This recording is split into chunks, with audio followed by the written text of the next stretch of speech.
Hey guys, welcome back. This is Anmol Shukla and a very warm welcome to my YouTube channel History with me.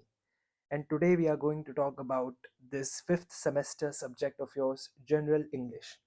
तो general English के हम सभी topics जो ऐसे topics हैं जिनसे मेजॉरिटी क्वेश्चंस बन रहे हैं वो हम कवर करेंगे यहाँ पर। कुछ टॉपिक्स हैं जो हमने नहीं कवर किए हैं, जैसे कॉम्प्रिहेंशंस हो गए, आपके पैसेजेस हो गए। ठीक है, तो वो ऐसे ऐसी चीज़ें हैं जो आप अलग से प्रैक्टिस कर सकते हो, या एग्जाम टाइम ही उस पर जब आप उनको अटेम्प्ट करोगे तो भी काम चल जाएगा। उसको पहले से प्रैक्टिस करने की ज़रूरत नहीं है, वो आप आसानी से कर पाओगे। मेजॉरिटी ऑफ टॉपिक्स मैंने कवर किए हैं, ऐसे टॉपिक्स मैंने कवर किए हैं जिनसे एग्जाम में ज़्यादातर आपके क्वेश्चंस जो हैं वो बनने वाले हैं। So without any delay I think it's time to start this particular subject general English. But आगे बढ़ने से पहले मैं यही चाहूँगा कि आप चैनल को प्लीज़ सब्सक्राइब कर दो। That's the only thing which motivates me. Other than that मैं डेली टू डेली शॉर्ट्स जो है वो अपलोड करता हूँ, और वो ऐसे शॉर्ट्स होते हैं जिनसे आप कहीं ना कहीं रिलेट कर पाओगे, तो उन पे ज़रूर इंटरेक्ट किया करो आप। Also, you can follow me on Instagram, where already so many people are interacting me or connecting with me on personal level. So there also I'm uploading reels, and I'm creating content which is going to be really relatable for you. So yeah, that's it from my side. अब शुरू करते हैं, general English की बात करते हैं। हम सबसे पहले टॉपिक की ओर चलते हैं। वो जो सबसे पहला टॉपिक है वो है active and passive voice. Active and passive voice की हम बात करते हैं। दो चीज़ें होती है, एक होता है एक्टिव वॉइस, एक होता है passive voice. I am sure आपने इसके बारे में या इसको बचपन में ज़रूर पढ़ा होगा। आपके ट्यूशन टीचर ने ज़रूर प्रैक्टिस करवाई होगी एक्टिव से पैसिव वॉइस में कैसे कन्वर्ट करें सेंटेंस को, पैसिव में एक्टिव को कैसे कन्वर्ट करें। बट वो सारी चीज़ें आप ज़रूर भूल गए होंगे। आप लोगों को पता भी होगा, तो जस्ट एज ए रिवीजन कर लो यहाँ पर एक्टिव वॉइस में क्या होता है और पैसिव वॉइस में क्या होता है। और उसके बाद हम कुछ क्वेश्चंस भी करेंगे जो साइड में आप स्क्रीनशॉट दे सकते हो। तो एक्टिव वॉइस में सब्जेक्ट जो है वो एक्शन परफॉर्म करता है। सबसे पहली चीज यही आपको ध्यान रखनी है। इन active voice subject performs the action, और जो स्ट्रक्चर होता है सेंटेंस का वो सब्जेक्ट से ही कहीं ना कहीं शुरू होता है। तो subject plus verb plus object, ये सारी छोटी छोटी चीजें, अगर आपको सब्जेक्ट ही नहीं पता है, अगर आपको वर्ब ही नहीं पता है या ऑब्जेक्ट ही नहीं पता है, तो आई आई होप आप कोई एक ऐसी जनरल बेसिक पढ़ के आ रहे होगे वीडियो, जहाँ से आपको एटलीस्ट ये क्लैरिटी हो जाएगी कि ये चीज़ें क्या होती है। और मैं ये भी चाहूँगा कि आप एक कोई ऐसी वीडियो पढ़ लो जिसमें आपको टेंसेस जो है वो कवर हो जाएं आपके। ठीक है, so there are so many channels on YouTube जिस पर जहाँ पर आपको क्लैरिटी से टेंसेस के बारे में वो अच्छी तरीके से बता देंगे। टेंस आपके क्लियर हो जाएंगे तो मोर देन 60-70% तो आप ऐसे ही कर लोगे, क्योंकि मोस्टली यार टेंसेस का ही होता है जनरल इंग्लिश में। ठीक है, तो आई होप आपको वहां से ही क्लियर हो जाएगा कि सब्जेक्ट क्या होता है, वर्ब क्या होता है, ऑब्जेक्ट क्या होता है। कोई भी 8-9 मिनट की वीडियो देख लो, आपको समझ में आ जाएगा। इतनी कोई बहुत हैवी चीज़ नहीं है। टेंसेस पता है कैसे आते हैं? जब आप कोई चीज़ टेंसेस एक ऐसी चीज़ है जो एक बार आप पढ़ लोगे अब आपको नहीं आएगी।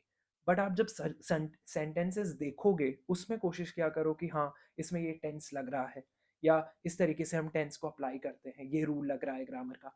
सो टेंसेस आपको ऐसे क्लियर होते हैं। सिर्फ पढ़ लेने से रूल्स ठीक है, एक बार में नहीं बैठेंगे। जब बार बार आप उन उन उन सेंटेंसेस में उस टेंस को एब्जॉर्ब करने की कोशिश करोगे और देखने की कोशिश करोगे, तब आपको टेंसेस क्लियर हो जाएंगे।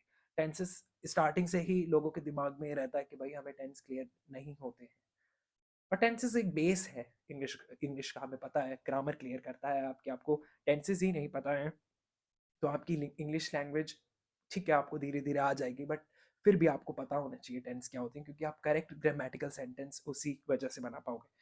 इंग्लिश लैंग्वेज में हम बहुत ज़्यादा नहीं जाएंगे यहाँ पर, मतलब हम पढ़ जनरल इंग्लिश ही रहे हैं, बट हम वही टॉपिक्स कवर करेंगे जो कि आपकी एग्जाम पॉइंट ऑफ व्यू से इंपॉर्टेंट है। तो एक्टिव वॉइस की अगर हम बात करें, तो यहाँ पर सब्जेक्ट परफॉर्म करता है एक्शन। और जैसे जैसे हम आगे वीडियो में क्वेश्चंस पढ़ेंगे तो आपको क्लियर हो जाने वाली हैं ये भी चीज़ें। तो बस ध्यान से सुनो आप। सो स्ट्रक्चर यही है, सब्जेक्ट से शुरुआत होती है, प्लस वर्ब और प्लस आपका ऑब्जेक्ट। जैसे एग्जाम्पल के लिए यहाँ पर आप देखो, the bobcat humiliated the grizzly. So starting हो रही है सब्जेक्ट से। सब्जेक्ट यहाँ पर बॉब कैट है, वर्ब ह्यूमिलिएटेड है, और ऑब्जेक्ट जो है वो है grizzly. So the bobcat humiliated the grizzly, या the teacher explains the grammar. So teacher here is subject, verb यहाँ पर एक्सप्लेन यूज हो रहा है, और ग्रामर जो है इट्स योर ऑब्जेक्ट हियर। सो ये एक्टिव वॉइस होता है, सब्जेक्ट वर्ब प्लस ऑब्जेक्ट, इस फॉर्म में ये चलता है और सब्जेक्ट एक्शन परफॉर्म कर रहा होता है। यानी कि बॉब कैट यहाँ पर एक्शन परफॉर्म कर रही है, क्या कर रही है, ग्रिजली को ह्यूमिलिएट कर रही है। टीचर यहाँ पर सब्जेक्ट है, क्यों, क्योंकि यही एक्शन परफॉर्म कर रहा है, टीचर ही एक्सप्लेन कर रहा है ग्रामर को। पैसिव वॉइस में सब्जेक्ट एक्शन परफॉर्म नहीं करता, बट फर्क इतना है यहाँ पर सब्जेक्ट एक्शन रिसीव करता है, तो सब्जेक्ट रिसीव्स द एक्शन। तो यहाँ पर उसको इनडायरेक्ट वे में हम कैसे कहते हैं, हम कहते हैं कि द ग्रिजली, यानी कि जो आपका ऑब्जेक्ट है वो पहले आ जाता है। तो वहां पर सब्जेक्ट था, बट पैसिव वॉइस में सब्जेक्ट क्योंकि एक्शन रिसीव कर रहा है इसलिए ऑब्जेक्ट पहले आ जाता है। तो वहां पर जो आपका ऑब्जेक्ट था ग्रिजली, वो यहां पर पहले आ जाएगा, यानी कि the grizzly was humiliated by the bobcat. By यहां पर हमने लगाया है, ध्यान से देखो। Similarly the teacher explains the grammar, object पहले आ जाएगा, the grammar is explained by the teacher. ठीक है, so grammar here is object, teacher यहां पर सब्जेक्ट है, तो सब्जेक्ट यहां पर बाद में आ जाएगा। ठीक है, आप देख रहे हो। So object plus to be जो कि करेक्ट टेंस है, प्लस पास्ट पार्टिसिपल बाय या डूअर। ठीक है, सो ये स्ट्रक्चर होता है पैसिव वॉइस का। अब कैसे कन्वर्ट करें या कैसे आइडेंटिफाई करें सबसे पहले पैसिव वॉइस को। पैसिव वॉइस को आइडेंटिफाई करने के लिए सबसे पहले past participle is used after a form of be. Be form के बाद, बी फॉर्म के बाद पास्ट पार्टिसिपल का यूज हो रहा है, तो हम वहां से भी पहचान सकते हैं कि हाँ ये पैसिव वॉइस का सेंटेंस है।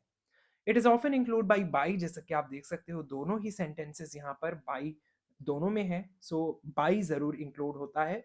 और बाई जो होगा वो आपको देखने को मिलेगा बिफोर दी डूअर, यानी कि बिफोर दी एक्टर।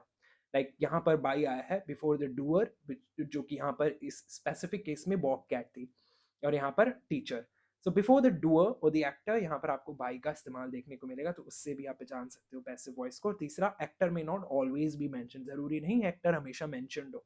एक्टर यानी कि जैसे बॉब कैट और teacher, the grammar is explained, ये भी हो सकता था। द ग्रिजली वाज ह्यूमिलिएटेड, जरूरी नहीं है कि एक्टर हमेशा मेंशनड ही हो। द बॉल वाज थ्रोन, ठीक है, bye whom it doesn't really matter, so actor may not always be mentioned। तो इस तरीके से आप पैसिव वॉइस को आइडेंटिफाई कर सकते हो। सवाल ये उठता है कि किस तरीके से हम कन्वर्ट करें एक्टिव को पैसिव में।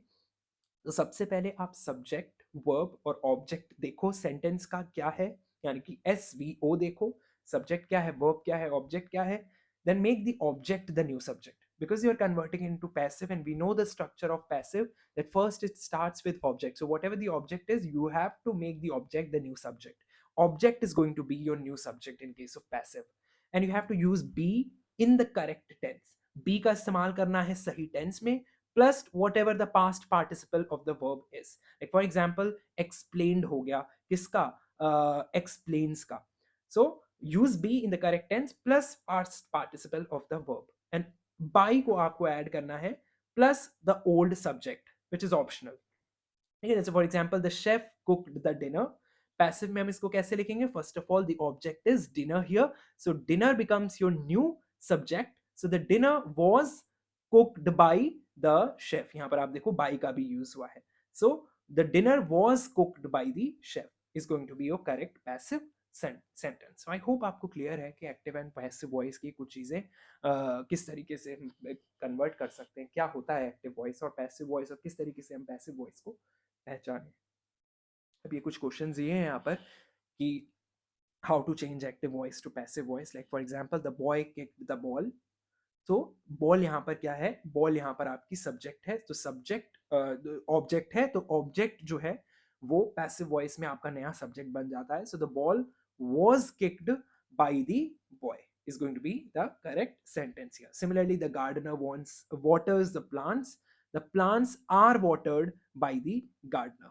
कॉमन यही है, सब में आप देख सकते हो बाई का इस्तेमाल हो रहा है, and past participle is used after a form of be also, you know, and often includes by, and actor may not always be mentioned also। You have to make the object your new subject, तो यही सारी चीजें हैं, and you have to use be in the correct tense plus whatever the past participle of the verb is। like for example the team will finish the work tomorrow, the work will be finished by the team tomorrow। So यहाँ पर देखा तीनों ही चीजें कहीं ना कहीं use हो गई, यानी कि you have to make the object the new subject, ये तो होता ही है। Use be in correct tense plus past participle of the verb, ये भी यहाँ पर हुआ। और you have to add by plus old subject. So the work will be finished by the team tomorrow. Similarly, we can change passive voice to active voice, which is kind of easy. The cake was baked by Sarah. Simply, Sarah baked the cake. Similarly, the mistake was corrected by the editor. The editor corrected the mistake. The song is sung by the shore. The shore sings the song. So that's how you can change passive voice to active voice. So you can see the other sentences also जो मैंने नहीं बताए आपके लिए ही हैं, तो आपको PDF भी मिल जाएगी, तो आप उनको अच्छे से प्रैक्टिस कर सकते हो। साइड में क्वेश्चंस आपके लिए ही हैं। कुछ क्वेश्चंस की मैं बात करूंगा, सारे क्वेश्चंस की बात नहीं करूंगा, कुछ कुछ की मैं बात कर लूंगा यहाँ पर, ताकि बाकी क्या आप खुद प्रैक्टिस कर लो और समझ लो। Now we need to talk about cloze test. यहाँ पर क्लोज टेस्ट की हम बात कर रहे हैं, हेडिंग यहाँ पर गलत है, यहाँ पर होना चाहिए था क्लोज टेस्ट। ठीक है, so we are talking about cloze test here.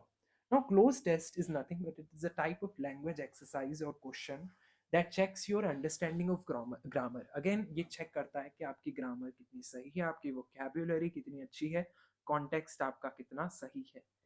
So इस cloze test में होता क्या है, एक पैसेज आपको दे दिया जाएगा, कुछ वर्ड्स उसमें मिसिंग होंगे and you are required to fill in the blanks with suitable words based on the meaning and structure of the passage.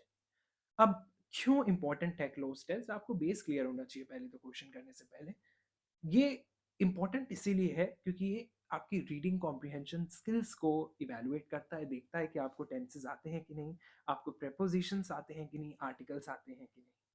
तो ये कुछ ऐसी बेसिक चीज़ें हैं जैसे टेंसेस, प्रेपोजिशंस, आर्टिकल्स, ये आपको पता होने चाहिए। अब ये आपको पता है तो आप आसानी से हर क्वेश्चन कर पाओगे। I'm damn sure about it. Now they also access your vocabulary and ability to use context clues. और क्लोज टेस्ट जो हैं they are very common in competitive and English language assessment as well. सो कई तरीके के cloze test questions होते हैं। एक होता है वोकैबुलरी बेस्ड, कि जहाँ पर आपको एक सही वर्ड फाइंड करना होता है जो कि सही फिट कर रहा होता है उस पूरे सेंटेंस में। कई बार एक एक तरीके का क्लोज टेस्ट क्वेश्चन होता है जिसमें आपकी ग्रामर टेस्ट की जाएगी, यानी कि आपको सही टेंसेस का इस्तेमाल करना है, आर्टिकल, प्रीपोजिशन और कंजक्शंस का इस्तेमाल करना है। 90% देखो टेंसेस का ही खेल है। आर्टिकल प्रीपोजिशन भी आप सिंपल है, वो तो आपको समझ में आ ही जाएगा, एक वीडियो देखोगे। Then logic context based भी हो सकते हैं, that is that you have to understand the passage and you have to select the word that completes the sense. Now how you can answer the cloze test question. सबसे पहली जो important चीज़ है जो लोग मिस करे आते हैं वो पैसेज पढ़ते नहीं है। I think the very significant thing here is that first you have to read the entire passage to understand the meaning. आपको मीनिंग ही नहीं पता होगी तो आप समझ नहीं पाओगे। So you have to understand the context कि भाई पैसेज में चल क्या रहा है। Then you have to look at each blank and think about which word it fits, and you have to focus on the grammar as well and the context, both things. कई बार grammatically सही sentence आप use कर रहे होते हो but उसका कोई context नहीं होता वहां पर, तो ऐसा भी नहीं करना। And then you have to fill each blank with the word that makes the sentence grammatically correct and meaningful also. And then you have to, क्योंकि आपने उसमें पुट कर दिए है सारे वर्ड, सही वर्ड्स, आपने ग्रामर चेक कर ली और कॉन्टेक्स्ट के हिसाब से अपने सही वर्ड उसमें पुट इन किया in the blank, so then you have to re read your complete passage to check your answer. एक क्वेश्चन हम यहाँ पर देखते हैं, एक क्वेश्चन ये है कि read the passage and fill in the blanks. तो सबसे पहला मैंने आपको क्या बताया, how to answer cloze test question, that first you have to read the entire passage. So let me read it. The weather was very this morning, I decided to wear my warmest and went outside. On the way to the, I saw a small dog chasing a, the dog looked very and finally caught the ball. So मैंने entire passage को अच्छी तरीके से समझ लिया है और मेरे को मतलब भी उसका समझ में आ गया है, आई एम श्योर आपको भी आ गया है। Then the second step is that you have to look at each blank and think about which word fits, focus on grammar and context. यहाँ पर आंसर लिखा है, अगर नहीं लिखा होता तो आप कैसे करते। The weather was very, of course you can't use hot this morning and cool this morning. The weather was very cold this morning is a correct is a correct word here, which is grammatically correct also and which suits this passage. So the weather was very cold. This morning I decided to wear my warmest. Of course you're going, you'll decide if the weather is cold, of course you're going to decide to wear a jacket or maybe a sweater. So the warmest sweater, and went outside. On the way to the, so on the way to market or park, anything. The most suitable I think is park here, because आगे dog की बात हो रही है. I saw a small dog chasing a. अब obviously जब आप आगे का सेंटेंस पढ़ोगे तो आपको पता चलेगा कि dog looked very and finally caught the ball. So dog was chasing nothing but a ball. The dog looked very, of course, happy and finally caught the ball. So that's how you have to answer closed test questions. So I hope आपको clear है. Then we have another topic which is commonly misspelled words. So English language में होता क्या है, many English words are frequently spelled wrong, and the reason is because of their pronunciation, maybe confusion, maybe double letters, or sometimes silent letters and similar sounds and homophones. So correct spelling is very important for clear written communication and for scoring well in exams. So reason क्या हो सकते हैं common spelling mistakes के, वही जो मैंने आपको बताया, double letters, जैसे accommodate, ठीक है, तो डबल सी इसमें होता है, डबल एम होता है. टुमारो की स्पेलिंग अभी भी बहुत लोग गलत लिखते हैं, तो टुमारो की स्पेलिंग होती है TOMO RROW, कई बार डबल ओ यूज कर देते हैं लोग. सो ये रीजंस हो सकते हैं कॉमन स्पेलिंग मिस्टेक के. सिमिलरली यूजुअल और साइलेंट लेटर्स होते हैं. रिसीट, इसको हम रिसिप्ट नहीं बोलते, पी यहाँ पर साइलेंट है, रिसीट बोलते हैं. साइकोलॉजी, सिमिलर साउंडिंग वर्ड्स हो सकते हैं, जैसे अफेक्ट या इफेक्ट, देयर या देयर. सो ये भी रीजन है for common spelling mistakes. And wrong vowel और कॉन्सोनेंट सीक्वेंस हो सकते हैं, रिसीव, सेपरेट. ठीक है, तो यहाँ पर आप ध्यान से देखो, यहाँ पर काफी छोटा है, मैं इसको बड़ा कर देता हूँ. कुछ इनकरेक्ट स्पेलिंग जो होती है और इसकी करेक्ट स्पेलिंग लिखी है. तो एकोमोडेट की करेक्ट स्पेलिंग जो है वो ये नहीं है, वो ये है. डबल सी होता है, ठीक है, और डबल एम भी होता है, ये आपको याद रखना है. सिमिलरली एड्रेस की स्पेलिंग बड़ी फेमस है, एड्रेस की स्पेलिंग ये होती है. तो एड्रेस की स्पेलिंग को आपको याद रखना है, डबल डी और डबल एस होते हैं. सो ADDRE. डेफिनेटली में हमेशा आपको याद रखना है DEFINI होता है. डेफिनेटली की स्पेलिंग बहुत लोग गलत लिखते हैं. लोग लोग एन के बाद बेसिकली ए लिख देते हैं डेफिनेटली, बट ये आई होता है, याद रखना है आपको एन के बाद. तो डेफिनेटली की स्पेलिंग एन के बाद आई होता है, ये करेक्ट स्पेलिंग है इसकी. सेपरेट की स्पेलिंग ये होती है, लोग सेपरेट की स्पेलिंग लिखते हैं SEPE, जबकि SEPA होती है. सिमिलरली रिसीव की स्पेलिंग बहुत लोग गलत लिखते हैं, अभी भी RECIEVE लिखते हैं लोग, बट करेक्ट स्पेलिंग है RECEEYE. This is a correct spelling. Tomorrow का मैंने आपको बताया. ओकेजन में आपका डबल सी सिर्फ आता है, डबल एस नहीं आता है. एम्बेरस की स्पेलिंग ये होती है, डबल आर और डबल एस होते हैं इसमें. नेसेसरी की स्पेलिंग में डबल सी नहीं होता है, सिर्फ डबल एस होते हैं. तो ये भी आपसे पूछा जा सकता है. बिगिनिंग में डबल एन होता है, अंटिल में कभी भी डबल एल नहीं होते, सिंगल एल होता है. तो आपसे मिसस्पेल्ड वर्ड्स भी पूछे जा सकते हैं, ये कॉमनली जो मैं आपको बता रहा हूँ. रिकमेंड में डबल एम होता है, तो रिकमेंड की स्पेलिंग रिकमेंड, DEMEND होता है, ठीक है, RECO के बाद. ट्रूली की स्पेलिंग कभी भी TRUELY नहीं होती, TRULY होती है. गवर्नमेंट की स्पेलिंग जो होती है वो होती है ये GOVERNMENT. ठीक है, ये पता नहीं क्यों ऐसे लिख रहा है, बट गवर्नमेंट की स्पेलिंग ये होती है. This is the correct spelling of government. ठीक है, एन आता है गवर्नमेंट में, एन को मत भूल जाना. अकरेंस में डबल सी और डबल आर आते हैं, याद रखना. ठीक है, अचीव की स्पेलिंग ये होती है. वियर्ड की स्पेलिंग WIERD नहीं होती, WEIRD होती है. बिलीव की spelling, I am really sorry, mic adjust कर रहा हूँ मैं, ठीक है. बिलीव की स्पेलिंग BELEIVE नहीं होती है, बिलीव की स्पेलिंग होती है BELIVE. तो बहुत ही कॉमन वर्ड्स हैं, बट इसमें लोग स्पेलिंग मिस्टेक्स करते हैं. आर्ग्यूमेंट की स्पेलिंग ये होती है, आर्ग्यूमेंट की, ठीक है, ARGUMENT. Accommodation is very popular word, मैंने आपको बताया, ये होती है इसकी स्पेलिंग. सेपरेट की स्पेलिंग ये होती है. लाइजन की स्पेलिंग ये होती है, it's a very popular word. And maintenance की स्पेलिंग ये होती है, मेंटेनेंस की स्पेलिंग ये होती है, ध्यान रखना. ठीक है, सो ये कुछ कॉमनली मिसस्पेल्ड वर्ड्स हैं. I hope this is clear to you. Let's move to the next topic, which is direct and indirect speech. Direct speech क्या होती है, इनडायरेक्ट स्पीच क्या होती है। इनडायरेक्ट स्पीच को हम रिपोर्टेड स्पीच भी कहते हैं। तो डायरेक्ट स्पीच का मतलब है डायरेक्टली रिपोर्ट करना, whatever the exact words are spoken by someone, ठीक है। तो आप एग्जैक्ट वर्ड्स जो भी किसी ने बोले हैं वो ही आप रिपोर्ट कर रहे हो। बट इनडायरेक्ट स्पीच में आप इनडायरेक्टली कहते हो वो चीज़, you know what someone said, not their exact words, but आप बताते हो कि उन्होंने ऐसा कहा। सो डायरेक्ट स्पीच में spoken words are put between quotation marks. जो भी बोला है, बोला गया है, उसको हम कोटेशन मार्क्स में लिखते हैं, ठीक है, जो भी आपके अंदर की बॉडी है। जैसे Jane said I am reading a book, तो एग्जैक्टली वॉट एवर जो भी उस स्पेसिफिक इंडिविजुअल ने बोला, हमने वो बता दिया, that's your direct speech. But indirect speech में सबसे पहले तो अब ये कोटेशन नहीं होगा, no quotation marks are used. Sentence structure and pronouns और टेंसेस भी चेंज होंगे यहाँ पर। तो वहां पर मैंने कहा कि Jane said I am reading a book, but here I am reporting what someone said but not their exact words. मैं बताऊंगा कि उन्होंने क्या कहा, बट उनके एग्जैक्ट वर्ड्स नहीं। तो मेरे कहने का मतलब यहाँ पर ऐसे होगा कि Jane said I am reading a book, Jane said that यहाँ पर लग गया, देखो, ठीक है। इनडायरेक्ट स्पीच में Jane said that she I am reading a book, she was reading a book, ठीक है। सो आपने देखा यहाँ पर टेंसेस चेंज हुए, ठीक है, पास्ट की बात हो रही थी इसलिए हमने वॉज लगाया। तो Jane said she was reading a book. तो अब सवाल ये उठता है कि क्या फॉर्मेट हम फॉलो करें। So this is the format of changing direct speech into indirect speech.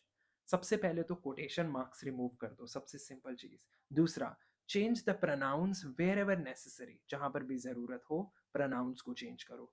Present हमेशा पास्ट टेंस में कन्वर्ट हो जाएगा, ये हमेशा आपको याद रखना है, क्योंकि यहाँ पर Jane said I am reading a book, जो प्रेजेंट टेंस था, अब उसको हमने पास्ट में कन्वर्ट कर दिया कि Jane said she was reading a book. So you have to convert the present tense to past tense if reporting verb past है। अगली बात, change time words also. Now का देन हो जाएगा, टुडे का दैट डे हो जाएगा, tomorrow का द नेक्स्ट डे हो जाएगा। And we have to use that after reporting verbs for statements. Just now we have used Jane said that she was reading a book. So reporting verb के बाद हमने that का इस्तेमाल किया।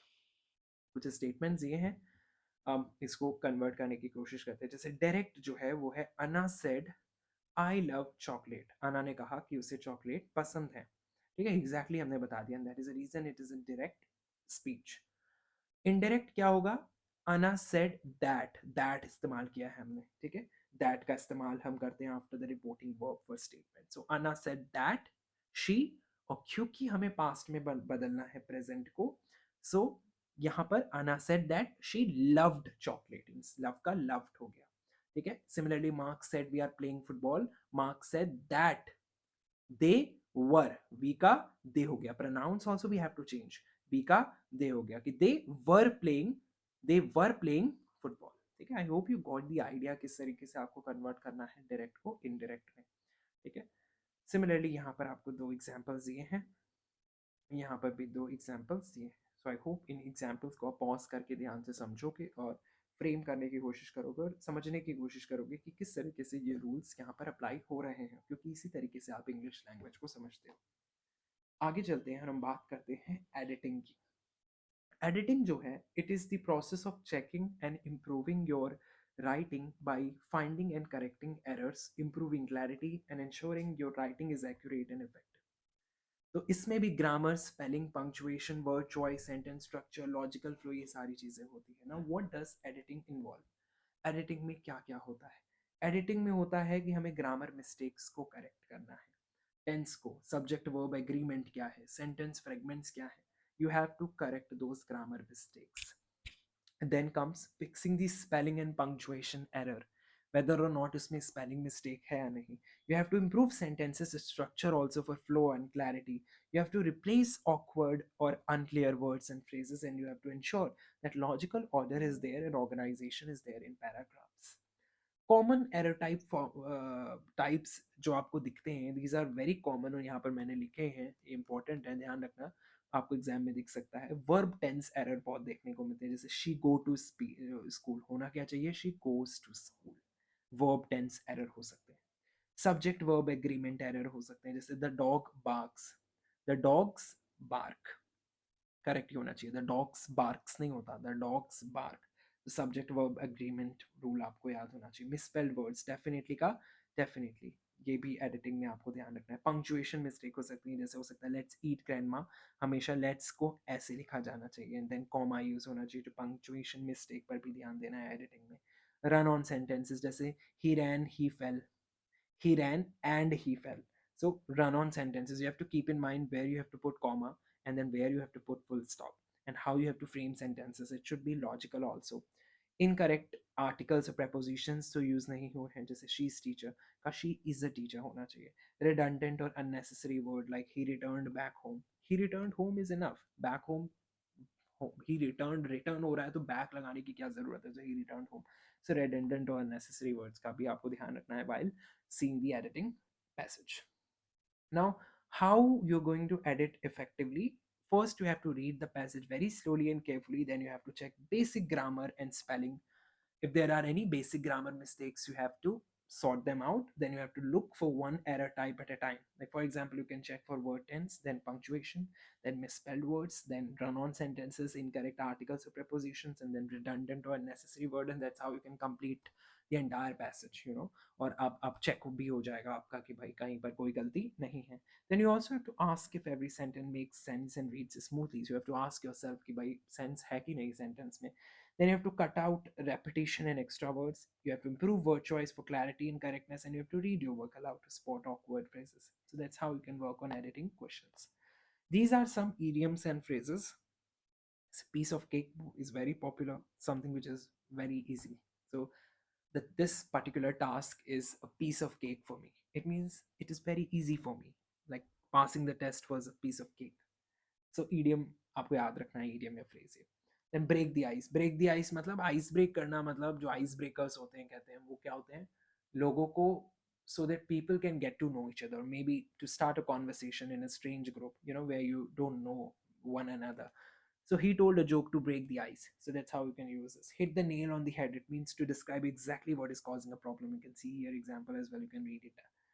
Under the weather. It means feeling sick. Like for example, I'm feeling under the weather today. It means I'm feeling sick today. Let the cat out of the bag. इसका मतलब होता है कि reveal a secret by accident. So she let the cat out of the bag about the party.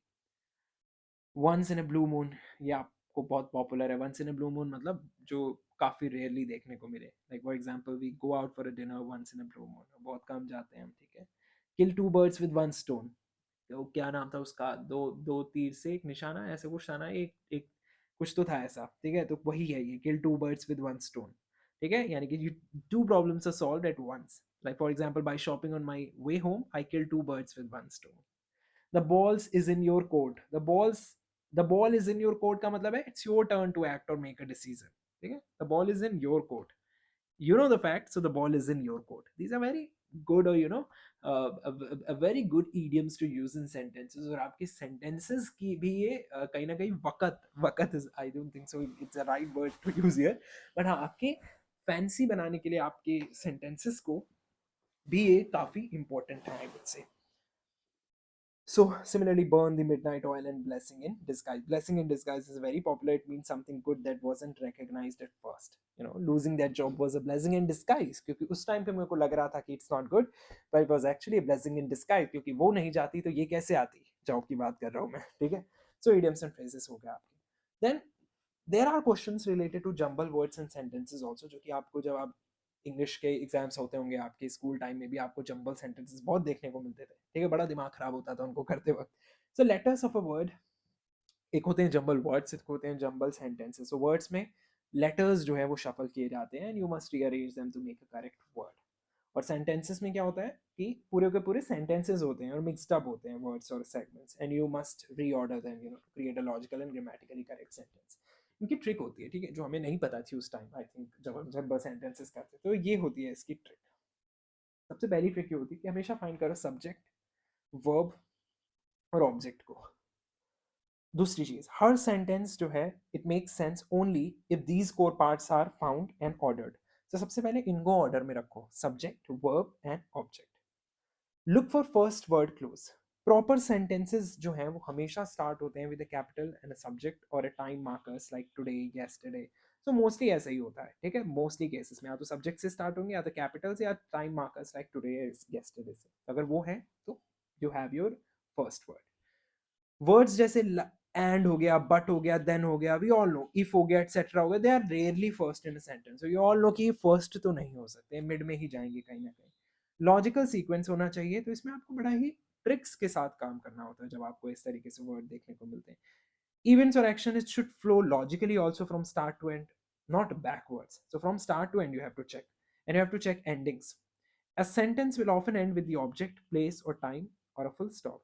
Pronoun reference, if a word refers to previously mentioned person or thing, यानी कि he or this or she, it cannot start the sentence. ये भी याद रखना है, important trick है। अगर word refer कर रहा है, कोई भी शब्द जो refer कर रहा है to the previously mentioned person या कोई भी चीज, जैसे he हो गया, this हो गया, she, तो वो कभी भी subject की, वो कभी भी sentence की शुरुआत में नहीं देखने को मिलेगा। तो ये आपको कुछ क्वेश्चंस दिए हैं, तो इनकी प्रैक्टिस आपको करनी है।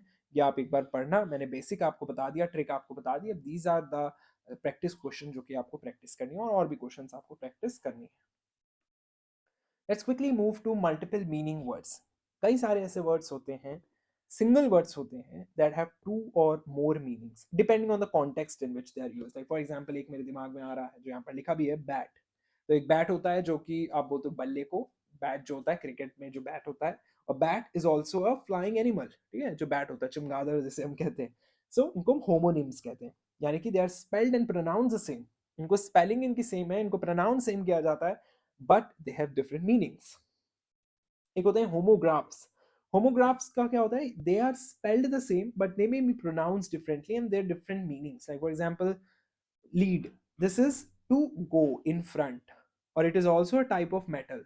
सो एक इसको हम लेड बोलते हैं, जो मेटल होता है उसको हम प्रोनाउंस करते हैं एज लेड, ठीक है, और इसको हम बोलते हैं लीड, यानी कि to go in front, lead करना टीम को। देन होमोफोन्स की हम बात करें, homophones are pronounce the same but they spell differently and they have different meanings, like for example pair, peer, and then pair.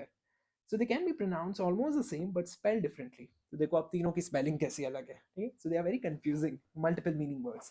So understanding the context is the key here to choosing the correct meaning and avoiding confusion in reading and writing. That is the reason they are important.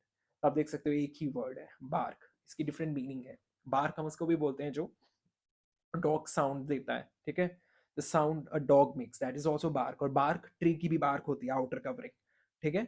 So example sentence can be the dogs bark was loud और the tree bark was rough, ठीक है। Similarly bank की अगर हम बात करें, तो bank जो है एक प्लेस होता है टू कीप मनी, जो बैंक्स होते हैं, और बैंक को हम साइड ऑफ रिवर को भी हम बैंक ही कहते हैं। बैट का मैंने आपको ऑलरेडी बताया। लाइट का मैंने आपको बताया, लाइट ब्राइटनेस को भी कहते हैं और it is the opposite of heavy also, दोनों ही है। वॉच का अगर हम बताएं, एक वॉच होता है कि ऑब्जर्व करना, और एक होता है डिवाइस जो कि हम और आप पहनते हैं। Spring, it is a season of the year, spring is also to jump और लीप, और अ कॉइल जो स्प्रिंग होती है। सिमिलरली लेटर एक अल्फाबेट कैरेक्टर है लेटर, और it is also a message which is sent in an envelope, जो हम कहते हैं letter writing. Similarly leaves, it is a part of a plant, और to go away, that is also leaves. So these are some multiple meaning words. Now let's move to another topic, which is error spotting. Now error spotting, it's a skill tested in exams that where you are given a sentence containing a grammatical, spelling or usage error, and you must find and correct the error.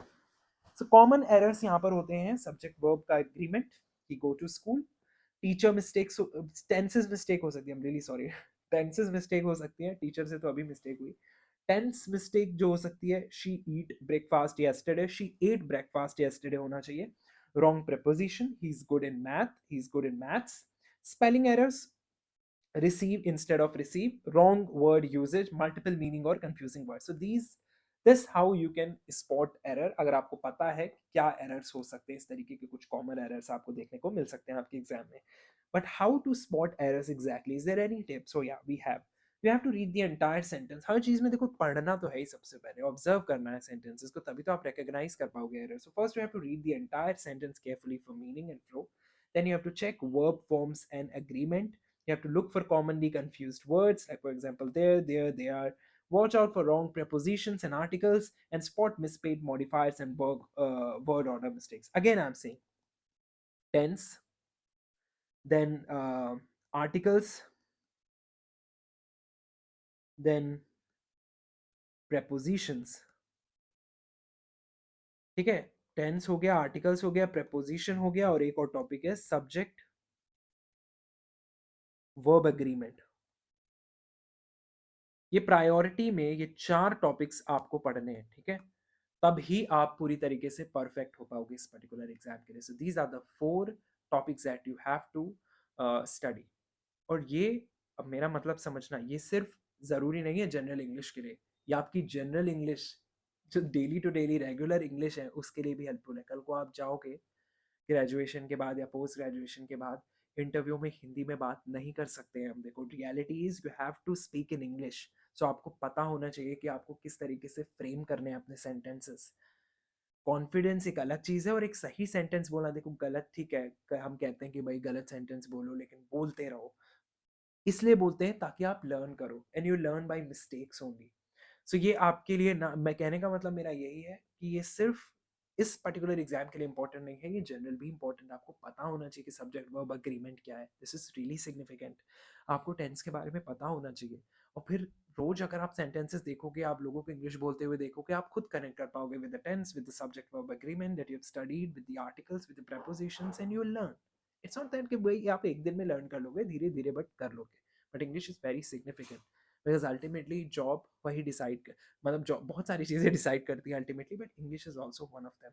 Now these are the practice questions for error spotting. Like for example, you have to spot the error in this sentence, although answer लिखा है यहाँ पर, but if you will not, you know if you'll just, if you're not looking at the answer right now, just looking at the question right now, that you have to spot the error in this particular sentence. She goes to market yesterday, it's of course wrong. So यहाँ पर tense का error है। she goes to market yesterday क्या होता है, she went to market yesterday होना चाहिए। तो tense error आपको देखने को मिल रहा है। Similarly, spot the error, he is best in class at singing।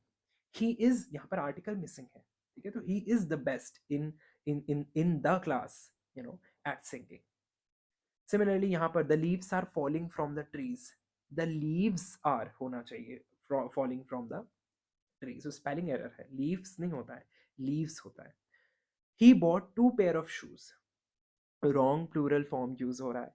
he bought 2 pairs of shoes, ठीक है, 2 pairs of shoes, ठीक है। तो प्लूरल फॉर्म भी आपको देखनी है, तो इस तरीके से आप स्पॉट करते हो एरर को। Now these are one word substitution. उस पर्सन को क्या बोलते हैं जो कि बुक लिखता है? We all know, author. Similarly, one who travels on foot, pedestrian. A building where books are kept, library. The study of animal is zoology. Fear of heights को हम बोलते हैं एक्रोफोबिया। तो ये कुछ इंपॉर्टेंट वन वर्ड सब्सटीट्यूशन है, you have to give it a read. आपको PDF मिल जाएगी, ठीक है? या आप पॉज भी कर सकते हो वीडियो को, just pause and you can read it. Spelling test की अगर हम बात करें, तो स्पेलिंग टेस्ट जो है, it checks how well you can spell word correctly, and it is usually from a given list or spoken aloud by the teacher, and then spelling test improve memory, vocabulary, and attention to detail.